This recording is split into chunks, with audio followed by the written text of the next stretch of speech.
Hi friends, welcome back to my channel. பொரியல்லையே பல வகையான பொரியல் பார்த்துருப்போம். ஆனால் இன்றைக்கி நம்ம செய்ய போகிறது மாதுளை பொரியல். இந்த வெயில் காலத்துக்கு ரொம்பவும் ஹெல்த்தியானது. குட்டீஸ்க்கெல்லாம் பார்த்தீங்கன்னா இந்த மாதுளைப்பழம் கொடுத்தா டைரெக்டாக சாப்பிட மாட்டாங்க. இந்த மாதிரி பொரியல் வச்சு கொடுங்க. டிஃப்ரெண்ட்டாக இருக்கும், அதே சமயத்தில் நல்லா டேஸ்டியாக இருக்கும், ஹெல்த்தியாகவும் இருக்கும்.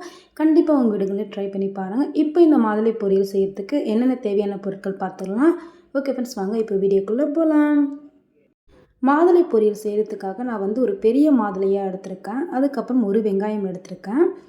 தாளிக்கிறதுக்காக ஒரு அரை டேபிள் ஸ்பூன் அளவு கடுகு, அரை டேபிள் ஸ்பூன் அளவு உளுத்தம்பருப்பு, அதுக்கப்புறம் அரை டேபிள் ஸ்பூன் அளவு கடலைப்பருப்பு, பச்சை மிளகாய் பெரியதுனால நான் கட் பண்ணி வச்சுருக்கேன். கொஞ்சமாக கருவேப்பிலை, கொஞ்சமாக துருவின தேங்காய். ஸோ இப்போ நம்ம தாளிக்க ஸ்டார்ட் பண்ணிடலாம். நீங்கள் நார்மலாக தேங்காய் எண்ணெயும் சேர்க்கலாம். அதுக்கப்புறம் சமையலுக்கு யூஸ் பண்ணுற எண்ணெயுமே நம்ம இதில் சேர்த்துக்கலாம். இப்போ எண்ணெய் பார்த்திங்கன்னா நல்லா சூடாகி வந்துடுச்சு. சூடாகி வந்ததுமே நம்ம எடுத்து வச்சுருக்க உளுத்தம் பருப்பும் கடுகுமே சேர்த்துக்கலாம். இப்போ கடுகு உளுத்தம் பருப்பு நல்லா பொரிஞ்சு வந்துட்டோம். இப்போ இதை நம்ம மீடியம் டு ஃப்ளேமில் வச்சு தான் எல்லாமே நம்ம வதக்கி எடுக்க போகிறோம். மீடியம் ஃப்ளேமில் வச்சுருங்க. ஏன்னா நம்ம உளுத்தம் பருப்பு பார்த்திங்கன்னா டக்குன்னு கரிஞ்சிரும். ஸோ இப்போ ஓரளவுக்கு வதங்கினதுமே இது கூட நம்ம எடுத்து வச்சுருக்க கடலைப்பருப்பு, கருவேப்பிலை, பச்சை மிளகாயும் சேர்த்துக்கலாம். பச்சை மிளகாய் கொஞ்சம் பெருசாக இருக்கனால நான் கட் பண்ணி சேர்த்துருக்கேன். ஸோ இப்போ இதுவுமே நல்லா கொஞ்சம் வதங்கட்டும். வதங்கி வந்ததுமே நான் ஒரே ஒரு வெங்காயம் கட் பண்ணி வச்சுருக்கேன். அந்த வெங்காயத்தை இதில் சேர்த்துக்கலாம். ஸோ வெங்காயம் பார்த்திங்கன்னா ரொம்ப வதங்கணும்னு அவசியம் இல்லை, கொஞ்சமாக வதங்கினா போதும். ஏன்னா நம்ம சாப்பிடும்போது பல்ல கடிப்படும்.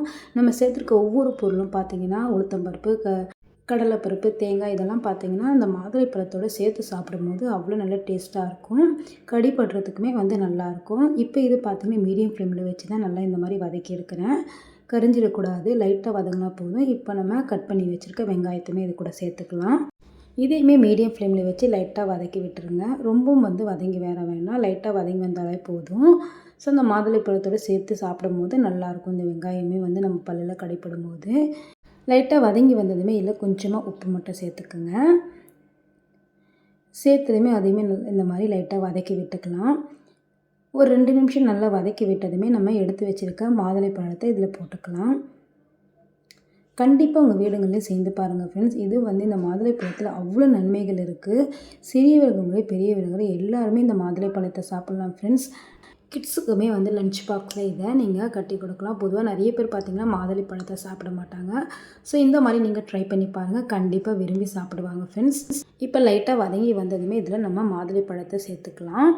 மாதுளை பழத்தை சேர்த்ததுமே அடுப்பில் ரொம்ப நேரம் வச்சுருக்கக்கூடாது. ஒரு 2-3 நிமிஷம் லைட்டாக நீங்கள் இந்த மாதிரி வதக்கி விட்டதுமே ஸ்டவ் ஆஃப் பண்ணிடுங்க. லாஸ்ட்டாக இதில் நம்ம துருவி வச்சுருக்க அந்த தேங்காயுமே இது கூட சேர்த்துக்கலாம். அவ்வளோதான், லாஸ்ட்டாக கொஞ்சமாக நம்ம துருவி வச்சுருக்க தேங்காயுமே இது கூட சேர்த்துக்கலாம். நல்லா இந்த மாதிரி கிளறி விட்டுக்குங்க. அவ்வளோதான், நம்மளோட டேஸ்டி அண்ட் ஹெல்த்தியான மாதுளை பொரியல் டிஃப்ரெண்ட்டாக நீங்கள் வீட்டில் செஞ்சு கொடுங்க. ஸோ எவ்வளோ பொரியல் செஞ்சுருக்கீங்க, இந்த மாதிரி பொரியல் செஞ்சு கொடுங்க, கண்டிப்பாக விரும்பி சாப்பிடுவாங்க. இந்த மாதுளை பொரியல் கண்டிப்பாக உங்களுக்கு பிடிச்சிருக்குன்னு நினைக்கிறேன். அப்படி பிடிச்சிருந்தால் நம்மளோட சேனலை சப்போர்ட் பண்ணி சப்ஸ்கிரைப் பண்ணிக்கோங்க ஃப்ரெண்ட்ஸ். கூடவே இருக்க அந்த பெல் ஐக்கானையும் கிளிக் பண்ணிக்கோங்க. அப்போ தான் நான் போகிற வீடியோவில் உங்களுக்கு உடனுக்குடனே நோட்டிஃபிகேஷனாக வரும். நீங்களும் ஸ்கிப் பண்ணாமல் பார்க்க முடியும். Okay friends, thanks for watching.